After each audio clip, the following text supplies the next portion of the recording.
नमस्कार, आप देख रहे हैं स्टेट अपडेट। मैं हूं राजेंद्र कानूनगो। मेरे साथ वरिष्ठ पत्रकार और राजनीतिक विश्लेषक डॉक्टर शिशिर उपाध्याय मौजूद हैं। मैं उनका स्टेट अपडेट में हार्दिक स्वागत करता हूं।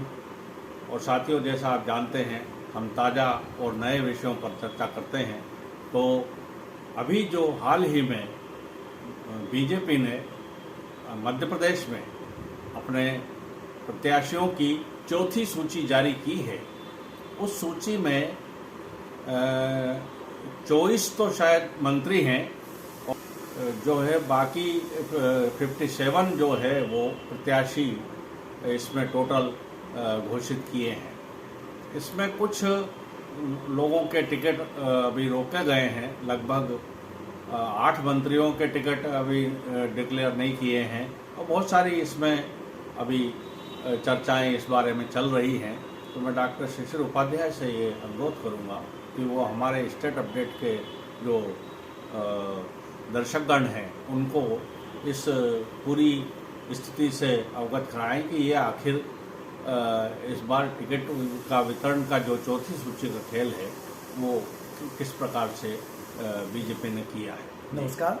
बिल्कुल सही सर, आपने जो भारतीय जनता पार्टी हर मामले में बाजी मारती नजर आ रही है जी। जितने भी सर्वे आ रहे हैं उसमें ये अलग बात है कि उसको पीछे दिखाया जा रहा है, सरकार कांग्रेस की बनती दिखाई दे रही है। लेकिन चुनाव अभियान से लेकर अब तक 3 महीने पहले हर विधानसभा क्षेत्र में भारतीय जनता पार्टी के विधायकों ने गांव-गांव में पोलिंग तक मेहनत कर ली है। उसके बाद सरकारी लेवल पर जो जन दर्शन यात्रा निकाली मुख्यमंत्री जी ने, उसके बाद जन आशीर्वाद यात्रा निकाली। पूरी विधानसभा क्षेत्र के चप्पे चप्पे पर विधानसभा में माननीय मुख्यमंत्री जी और भारतीय जनता पार्टी के नेता पहुंच चुके हैं। कई हजार लोगों की टीम, अप्रवासी विधायकों की टीम, देश भर के भाजपा कार्यकर्ताओं की टीम, वरिष्ठ नेताओं की टीम क्षेत्र में काम कर रही है। उन्होंने टिकट भी जो वितरण किए हैं। अब एक सवाल ये आता है कि जो रोके गए हैं टिकट, उन्होंने पिछली बार जो चौंकाया था, अचानक 8 सांसदों को उतार दिया था और उनको जो ऐसी सीटें दी जो जहां से भाजपा हार रही थी, उसके बाद ऐसा उम्मीद की जा रही थी कि और कुछ बड़े बदलाव होंगे और कुछ रोके जाएंगे। लेकिन भारतीय जनता पार्टी में जो दिखता है वो होता नहीं है कभी भी, और जो होता है वो किसी को समझ में नहीं आता है। सारे अखबार, सारे चैनल कि पितृपक्ष के बाद ये लिस्ट आएगी, लेकिन उन्होंने कल जो लिस्ट भेजी उसमें हूबहू सारे के सारे लोगों को, किसी को भी उन्होंने निराश नहीं किया है। चाहे भोपाल हो, चाहे जबलपुर हो, उन्होंने सभी मंत्रियों को रिपीट किया है और उसके साथ उन विधायकों को भी रिपीट किया है जिनके बारे में ये कहा जाता था कि सिरोन के जो विधायक हैं उमाकांत जी, उनको नहीं टिकट मिलेगा। ये माना जाता था कि अजय बिश्नोई जी को टिकट नहीं मिलेगा, लेकिन अजय बिश्नोई भी उस लिस्ट में है, आशीष शर्मा भी उस लिस्ट में है और ऐसे बहुत सारे लोग हैं जिनके बारे में चर्चा की जाती थी। और एक कहा जाता था कि खाद्य मंत्री को नहीं मिलेगा शहडोल से, लेकिन वो 71-72 साल के हो रहे हैं, उनको टिकट दिया है। ये पार्टी तय करती है अपनी तरफ से। अब भारतीय जनता पार्टी में जहां मंथन हुआ है और उस मंथन में जो बात निकल कर आई है, एक तो महाराज, दूसरे शिवराज और तीसरे नाराज अजय बिश्नोई थे। महाराज को बहुत ज्यादा तवज्जो मिलने के कारण, चाहे मालवा क्षेत्र हो, चाहे जबलपुर क्षेत्र हो, समय समय पर उन्होंने कहा था कि पार्टी के जो मूल कार्यकर्ता उनकी तरफ भी ध्यान दिया जाए।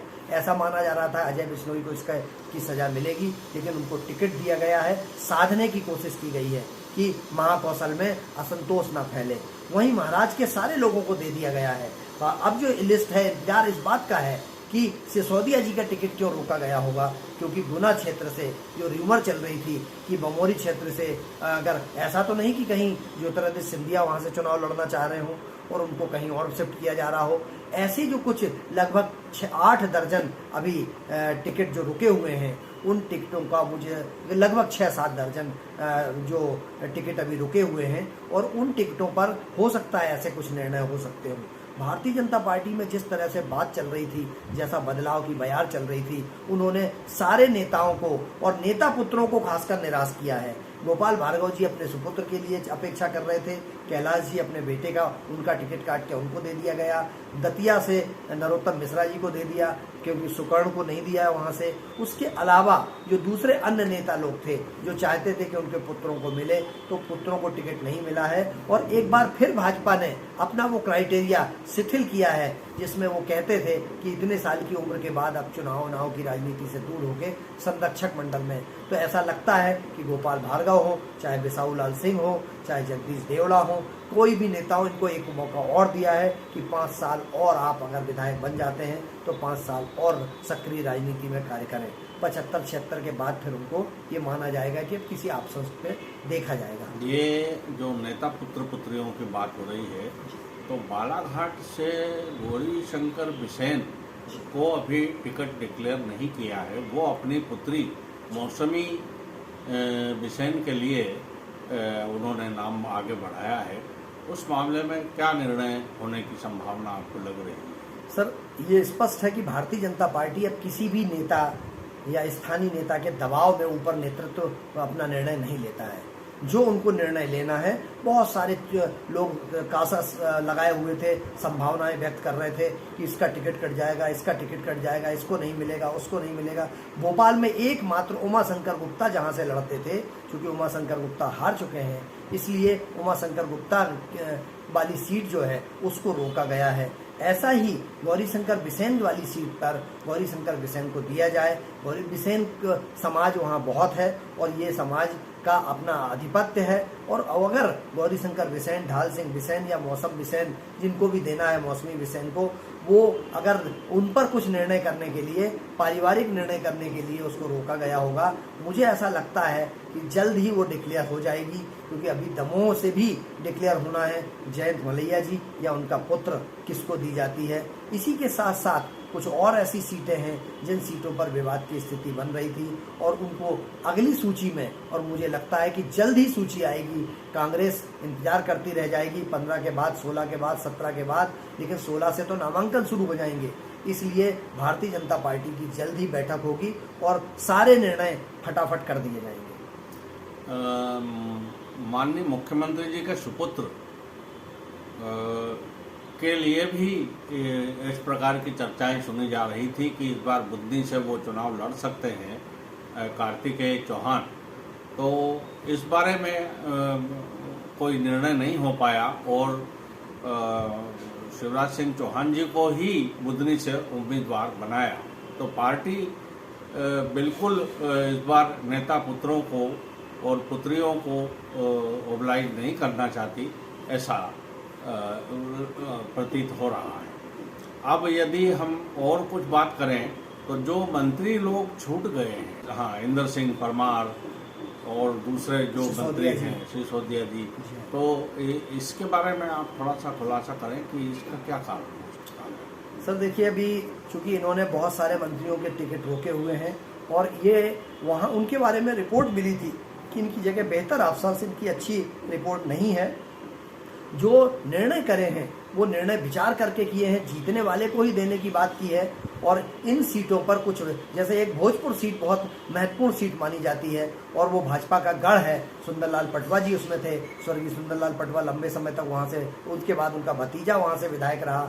और अब उस सीट पर निर्णय न करना आश्चर्य बताता है कि कहीं ऐसा तो नहीं कि सुरेंद्र पटवा का टिकट की जगह वहाँ पर भारतीय जनता पार्टी किसी को ला रही है। और सुरक्षित सीट होने के नाते वहाँ पर कोई बड़ा नाम, या वहाँ पर पार्टी को ये रिपोर्ट मिली है कि सुरेंद्र पटवा के खिलाफ वहाँ पर अगर कोई माहौल है, वैसे तो भारतीय जनता पार्टी की 100% सीट है वो, वहाँ पर कोई, चूंकि सुरेश पचौरी जी जैसा बड़ा नाम वहाँ पर आया और उसके बाद वो हार गए। ऐसा 2 बार ऐसा हुआ और यही वजह है शायद कि वो पटवा जी या भारतीय जनता पार्टी का गढ़ मानी जाती है। लेकिन जो मंत्रियों का, जैसे इंदर सिंह परमार है, अब संघ की तरफ से ये हमेशा रहा है, सुजालपुर में पहले हाड़ा जी हुआ करते थे और हाड़ा जी वहाँ से विधायक हुआ करते थे। हाड़ा जी का टिकट काट के ये काला पीपल गए, तो क्या माना ये जा रहा है कि इंदर सिंह परमार को, कुणाल चौधरी को टक्कर देने के लिए इंदर सिंह परमार को यहाँ भेज दिया जाए और उसकी जगह हाड़ा जी को यहाँ से लड़ाया जाए। क्योंकि जो हाड़ा जी बड़ा नाम है और लोकप्रिय नाम भी है, तो अगर मान लीजिए इंदर सिंह परमार जी को दूसरी जगह शिफ्ट किया जाता है तो वहाँ से किसको लड़ाएंगे, ये तय हो रहा है। एक आपने बहुत बड़ा नाम अभी छूट गया है, इसमें टिकट में नहीं है, वो है पहलवान जैन साहब, पारस चंद जैन साहब। अब वो पूर्व मंत्री रहे हैं, लंबे समय तक रहे हैं, उनकी जगह किसको और दिया जा रहा है या उस सीट का भी निर्णय नहीं किया, वहाँ से मोहन यादव को टिकट दिया है, बाकी कुछ सीटें अभी बची हुई हैं। तो मुझे ऐसा लगता है कि ये जल्द ही निर्णय होगा और भाजपा सबसे पहले विचार कर जीतने वाले को ही टिकट देने का मन बना रही है। बिल्कुल, भारतीय जनता पार्टी विचार करेगी और जीतने वाले प्रत्याशियों को ही टिकट दिया जाएगा, ताकि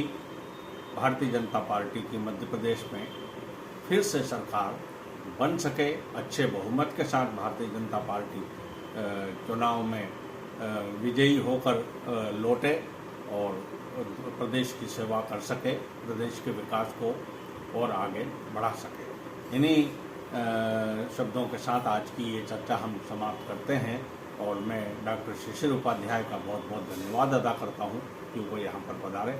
और यदि साथियों आपको ये वीडियो अच्छा लगा हो तो कृपया इसे लाइक करें, शेयर करें और अधिक से अधिक सब्सक्राइब करें और मुझे और डॉक्टर शिशिर उपाध्याय को दें अनुमति।